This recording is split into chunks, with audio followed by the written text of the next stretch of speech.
The warehouses on Thorn Road. No one ever suspected that the marble and glass mansion on the hill would become the axis of evil that held half the city in its silent grip. Ludwig and Eleonora Darcy were a couple known for elegance, charisma, and wealth so indecently vast it was whispered about behind closed doors. Ludwig owned one of the country's largest factories producing electronic components, and Eleonora, always wrapped in silk gowns light as morning mist, was seen as a patron of culture, theaters, charity events, orchestras. Publicly charming, perfect, untouchable. Only a few dared whisper that the Darcy home felt cold, as if its walls drank in every sound and emotion, and its windows watched passers-by, not like glass, but like the eyes of something living. The disappearing workers. For years, the household staff had changed constantly. Housemaids, helpers, cooks, gardeners. One stayed for a month, another for 3 weeks. Some vanished after only a few days. Officially, they left because the job was too hard. That was Eleonora's usual explanation, spoken with a smile that never reached her cold, perfectly still eyes.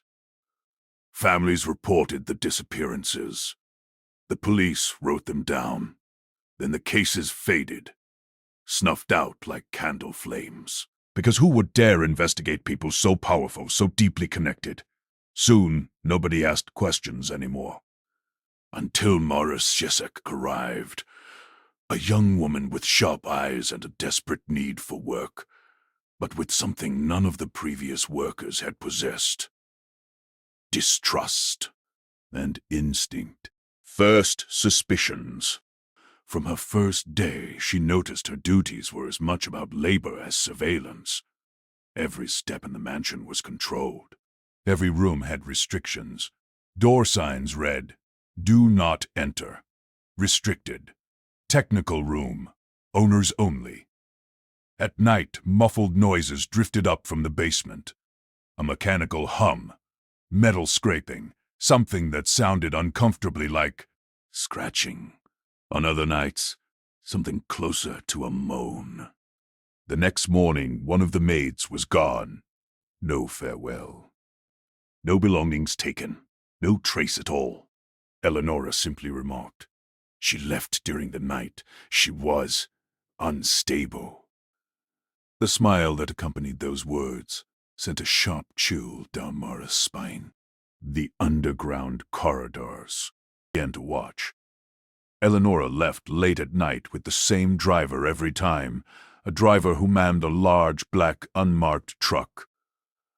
Ludwig stayed locked in his office for hours, although he claimed to be working on factory documentation.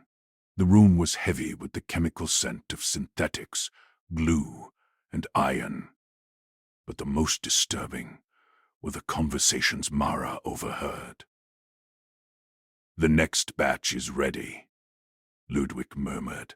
"Number 12 didn't withstand the load." "I expected that," replied Eleonora. "Replace her. We'll ship the rest tomorrow. The club will pay double if we deliver before the weekend." Replace her. Not transfer her. Not dismiss her. Replace. That same evening, Mara saw 2 guards hauling out a large, sealed container. Something inside knocked faintly, weakly, as if someone who no longer had the strength to scream was still trying to prove they were alive. The warehouses on Thorn Road. Days later, Mara found hidden documents. A logistics plan signed by Ludwig Darski. Warehouses 712, Thorn Road area.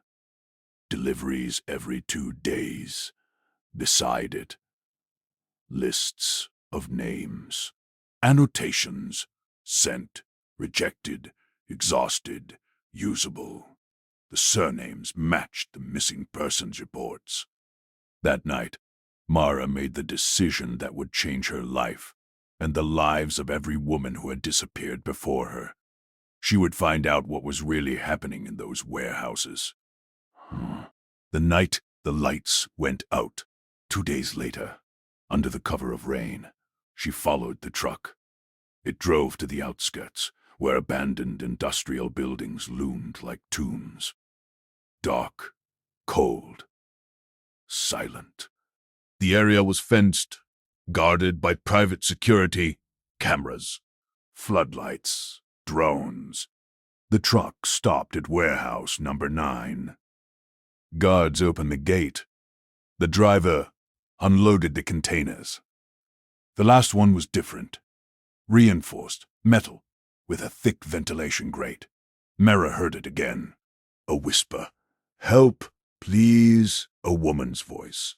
Trembling, fragile. Before Mara could move closer, the warehouse doors opened wide, revealing what had until now been only a nightmare.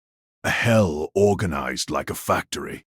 Inside was a hall filled with stations that looked like a hybrid of a laboratory and a mechanical workshop. Women, filthy, starved, bruised, worked at machines assembling devices Mara didn't recognize. Components that looked military, experimental, too dangerous to exist. Some women were locked in metal isolation boxes. Some working, some unconscious, some unmoving. Guards walked between the stations with batons and electric prods. On the upper level stood Eleonora, watching everything below with an expression of icy satisfaction. "Today we test the Epsilon series," she declared. "If any of them fails under voltage, prepare the next." The truth about the Darcy Network. This was no ordinary forced labor camp. Darcy had created a secret center for producing and testing illegal technology sold to criminal elites and private buyers worldwide. Devices capable of sabotaging signals, disrupting infrastructure, manipulating data. Things no government should have access to. Too dangerous to sell legally, too profitable to abandon. And the workers, they were material, disposable, invisible, the escape that wasn't meant to happen. Mara was spotted. A whistle through the air, a stun dart missed her by inches. A shout. Footsteps. She sprinted between crates, stumbling over cables, metal parts clattering like screams in the dark. Guards were close. Too close. But then she saw it. The main power control panel. She grabbed a fire extinguisher, swung, crushed it. The hole plunged into darkness. Chaos erupted. Women screamed. Gods stumbled. Machines groaned and died. Mara unlocked the isolation boxes, with keys dropped by a fleeing worker. Women emerged, trembling, crawling, sobbing. "I'll get you out," Mara whispered. "Run." Now. But as they reached the exit, the doors swung open. Ludwig Darski stood there, expressionless, cold, as if death had put on a tailored suit. "Why did you do this?" he asked. "You only had to obey." A military-grade stun weapon shone in his hand. The confrontation. Mara moved first. She didn't think. She acted. She grabbed a metal rod, swung it hard. Ludwig collapsed to his knees, and she ran, with the others, into the night, filled with alarms and smoke. What came after they reached the road? Stopped a passing truck. The driver, stunned by their condition, called for help immediately. The scandal exploded. Media, police, international organizations. The scale of the crimes shook the country. Eleonora was arrested in her mansion.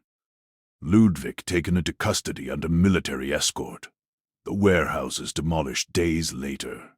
But the trauma of the women who suffered there seeped into the city like a shadow. Too many were never found. Too many bodies never recovered. Glees asked Mara only one question. Why did you go there? You could have run, disappeared. None of this had to touch you, she answered. If evil grows in silence, the silent become its accomplices. The Darcy mansion remains empty. From a distance, it looks like any other luxurious home. But locals say that at night you can see movement in the windows. Slow, dark shapes. As if the shadows of those who died there are still demanding the truth. They never had the chance to speak.